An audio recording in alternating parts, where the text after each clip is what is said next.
Students, today we will see lesson 3.6 Think Before You Speak. The lesson Think Before You Speak carries an advice that we should refrain from using words which we will have to regret later. The lesson begins with Benjamin Disraeli's justification as to why we should think before we speak. He brings to our notice that the 2 ears and one mouth indicates that we should listen more and talk less.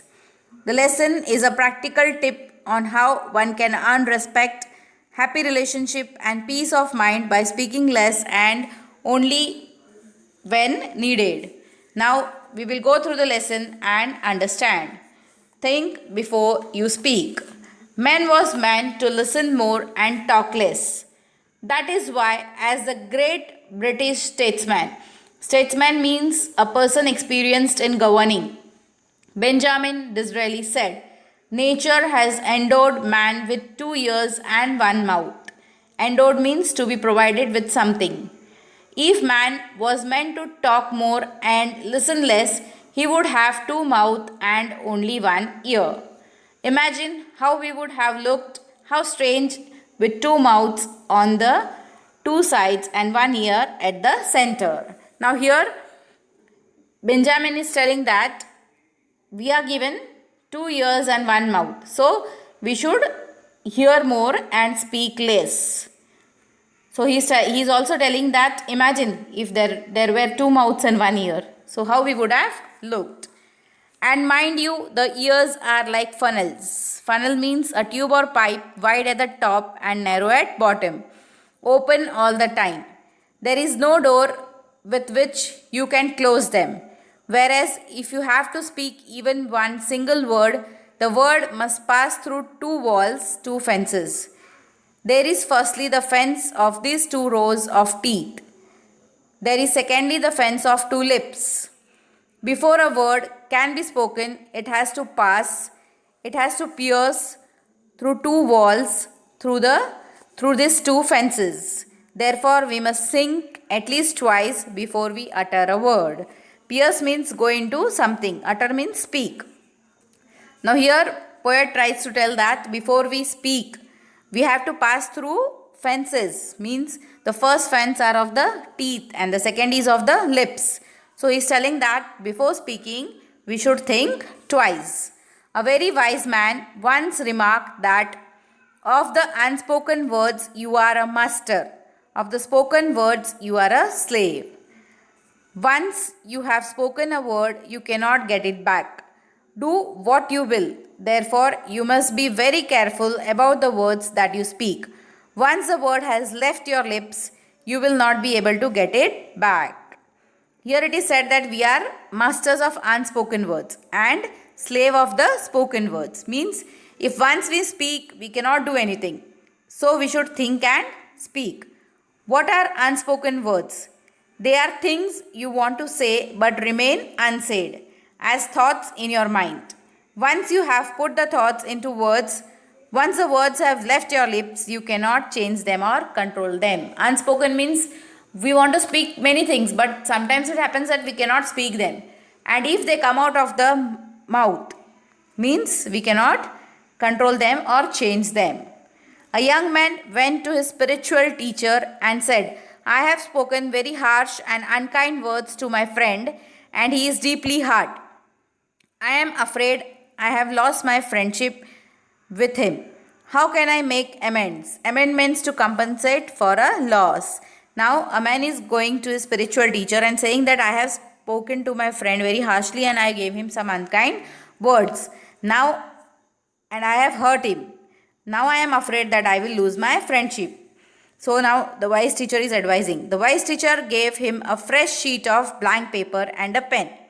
He said to the young man, write whatever you have spoke to your friend. Write down on this paper all the harsh things you said to him.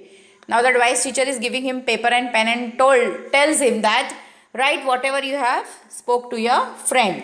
All the harsh words. The young man did as he told and showed the paper to the teacher. Now the young man has done the same what the teacher had told and now he is showing the paper to the teacher. Now tear up this sheet of paper into as many small bits as you can. The wise teacher said. Teacher is saying that tear the paper into very small pieces as much you can. Soon the single sheet was torn into 100 tiny bits of papers. Soon he tore the sheet into 100 bits of paper. Throw the bits out of this window, the teacher told him. Now the teacher is telling, throw them out the window. That was easily done. It was a windy day and the tiny bits were scattered far and wide even as the young man watched. Now it was a windy day, so the papers were flying here and there. Now go out into the street and collect as many bits of paper as you can.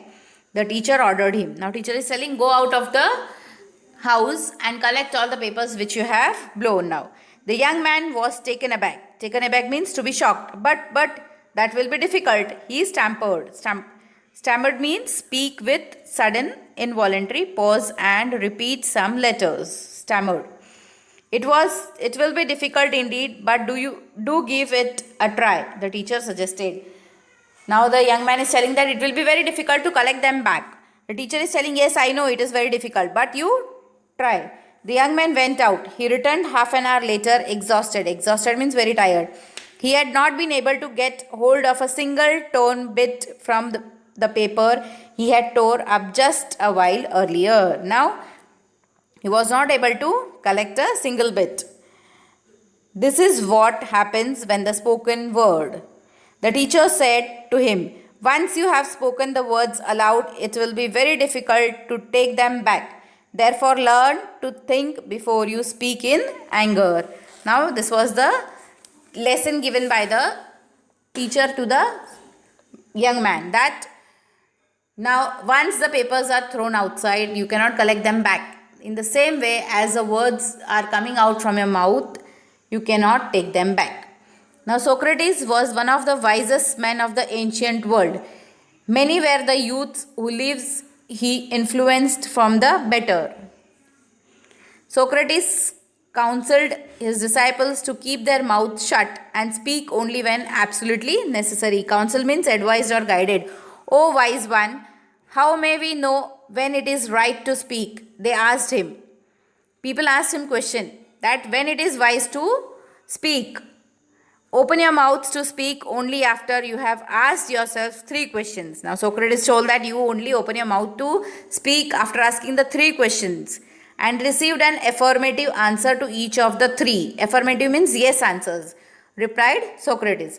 What were the 3 questions? The first question we must ask ourselves before we speak is it true?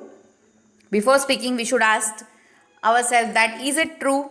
If we are not sure about the veracity means truth, of what we are saying, it is better that we don't utter a word. Now Socrates told that first question you should ask is it true? If we don't know the reality, you should not go to speak. When we utter words carelessly, we ourselves become transmitters of untruth. Transmitter means person who spread something, in the case untruth. The second question to ask is it pleasant? Many are the empty remarks and vain statements that people make in idleness to hurt others. It is better that the unpleasant words remain unspoken. Second question is it pleasant? We should think on it. If not, we should not go to speak. The third question, according to Socrates, is it useful? Is our statement going to benefit the listener? Will our words bring comfort to someone? Are we likely to help someone with what we say? Only in that case should we go ahead and speak. Now third is it useful? Is it useful for the person to whom we are going to say it?